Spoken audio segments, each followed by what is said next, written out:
welcome to my first speed draw video and first video on my channel.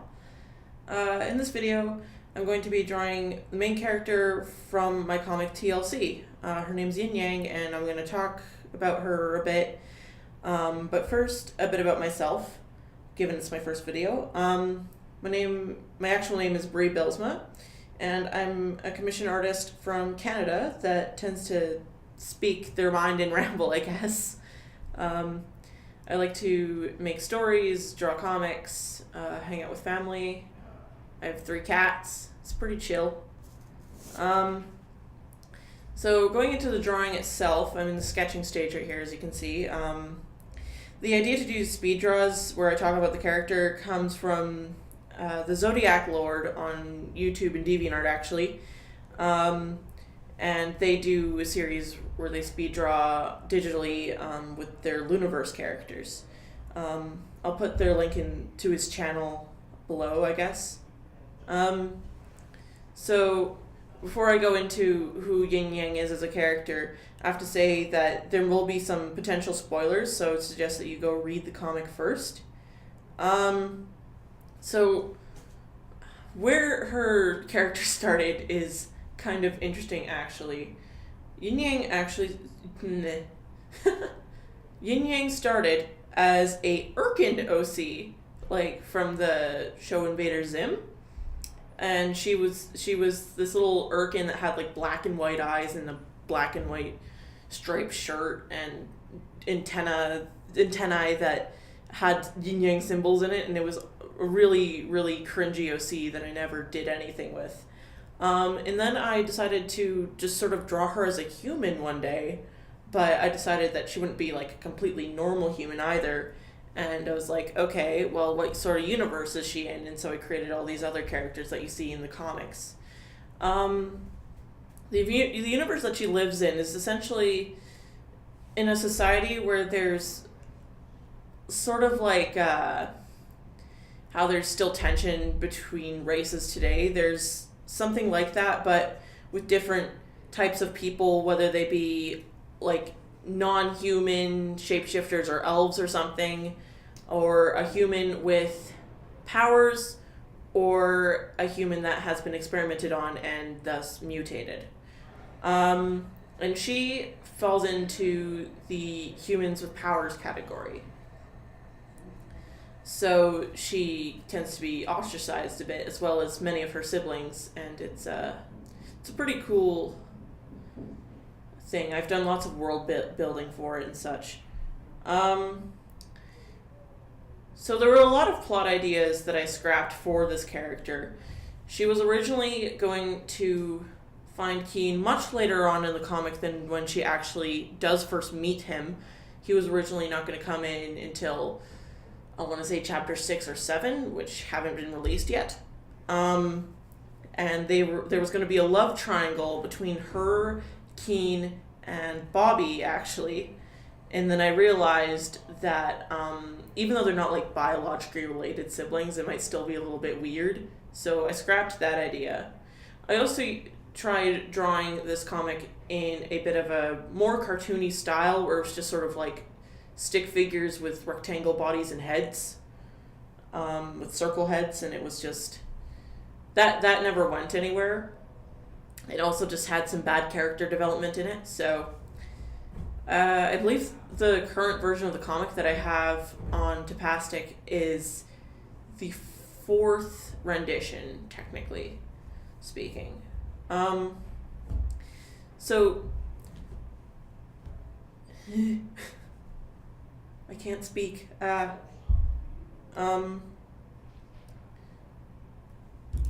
So Yinyang has a very specific purpose in the comic.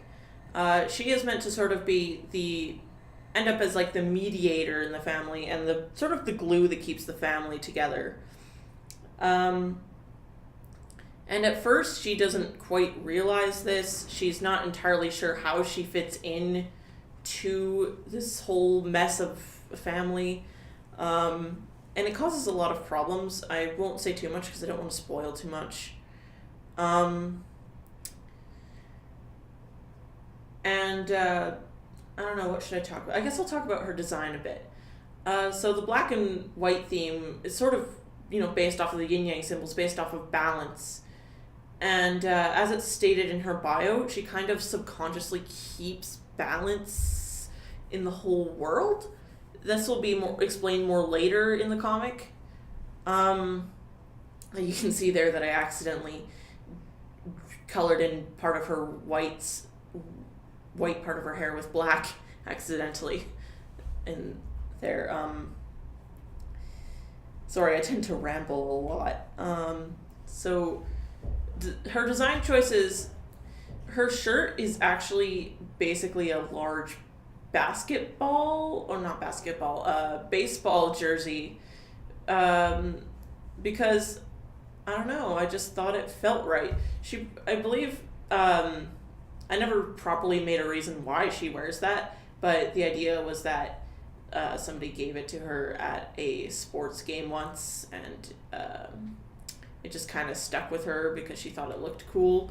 And the thing about her clothing, no matter what she tries on, if she tries on like a red dress or something, it'll change to a gray or a black or a white, depending on her emotional state. So this shirt was already in black and white, so it didn't change, and I guess that sort of stuck with her. And the reason for everything changing to black and white is because it helps her stand out as a character against all the other colorful characters, first of all. And second of all, it just has to, it shows just how strong her powers are. Her powers are ridiculously strong, and they affect every aspect of her person on any given day. It affects how she thinks and her mood. If her mood changes, her physical state changes. And she doesn't know why. This is another a big part of the comic, is her trying to figure out why she is the way she is. So, yeah, some random facts about Yinyang here. She grew up in an orphanage until she was 12, and was very much so ostracized by the nuns taking care of her, as well as the kids. So she didn't really gain proper. She didn't get much socialization with kids her age growing up, but she's learned how to be very polite and careful with her words. She had to sort of grow up a bit at a young age. Sorry if you can hear noise in the background here. I'm actually recording this in a classroom right now, so for a school project. So yeah, Yinyang tends to be better with words than most kids her age. She tends to be more careful with what she says, and that's why she's quiet and sort of distant a lot of the time. She just doesn't want to say something that would upset somebody, because she doesn't want to get hurt, or doesn't want somebody else to get hurt based on how she grew up. Another random fact, although she has a lot of black and white in her room to suit her sort of aesthetic that she's got, her favorite color is actually purple. And her favorite books are the Harry Potter series. So there's a couple things about her. The necklace that Claudius gave her is going to be a big plot point, and while a lot of kids will get rid of things that Claudius has given to them at one point, she actually keeps it as a reminder for her purpose in the family in the end. So that's something. If you want to find out more about her as a character, I actually wrote a bio for her up on my DeviantArt.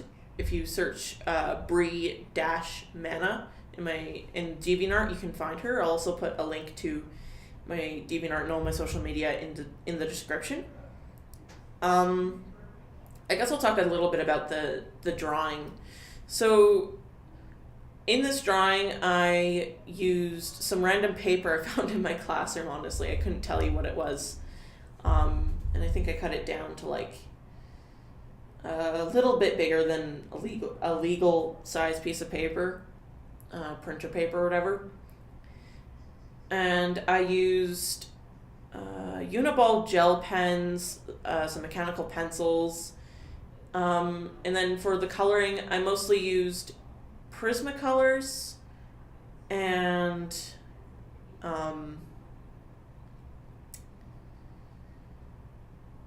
actually some Crayolas as well, and like one really cheap like Staedtler pencil somewhere in there. I'm a student in high school, so I don't have access to a lot of fancy stuff, but I make do with what I've got. Yeah, I'm just shading the picture right now. I don't know what else to talk about. I guess I can talk about how other characters view Yinyang. The parents already basically view her as their child based on the fact that, you know, they've adopted all these other children in similar manners. They haven't actually gone through an official adopting process for any of them because some of these kids aren't even recorded as actual citizens, and some of them it would just not be possible to go through the adoption process. So the only reason that these kids can get, you know, medical help and stuff is because their family's rich and has the money to pay off anybody who might speak out against it. Honestly. Oh yeah, the camera jumped there, oops. Shut off for a minute.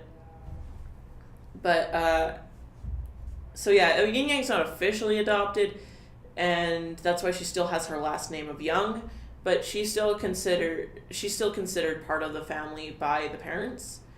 Most of the siblings consider her to be family already. Keen didn't initially, and that's explained in the comic, but now he's warmed up too, and despite all this, Yinyang doesn't quite feel at this point in the comic that she is part of the family yet. Like, everybody's accepted her, but she doesn't feel like she fits with them yet. She hasn't made that connection.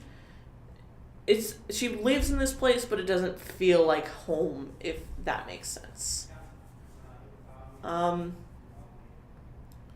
So yeah, with all these drawings, what I'm going to be doing is I'm going to be rambling on like this and hopefully organizing my points better for next time, because I have like points of things to talk about drawn out on these papers in front of me. And what I'm going to do is I'm going to draw all the characters interacting with their main symbol. Like Yinyang's here is obviously the Yinyang sign from Japanese culture. Whereas if you go to Bobby or something, he has one of those cartoony bombshells for his symbol. And if you know anything about that character, you'll probably have a pretty good idea of why. So yeah, I hoped to just make this visually appealing by adding some interest into the yin-yang symbol. It was originally just going to be gray, and then I decided to make it black and white to help it pop more. And because it goes better with the overall drawing. So yeah.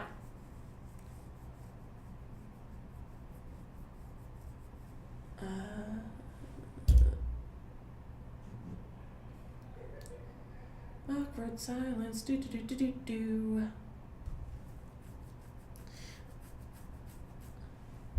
So yeah. Thank you for watching, guys. Subscribe if you want. You can check out my social media. I have a Twitter now, Instagram, DeviantArt. I also have a separate Facebook page for my art stuff.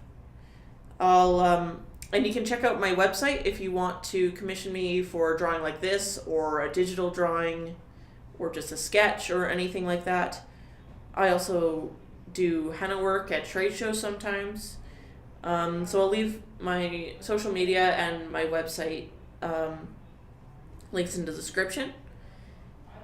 And have a great day.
Let's have a bit of fun till I downfall. My love, if you feel like I do right now, don't say you're on the run to the other side. My love, you say you wanna try, but you never do.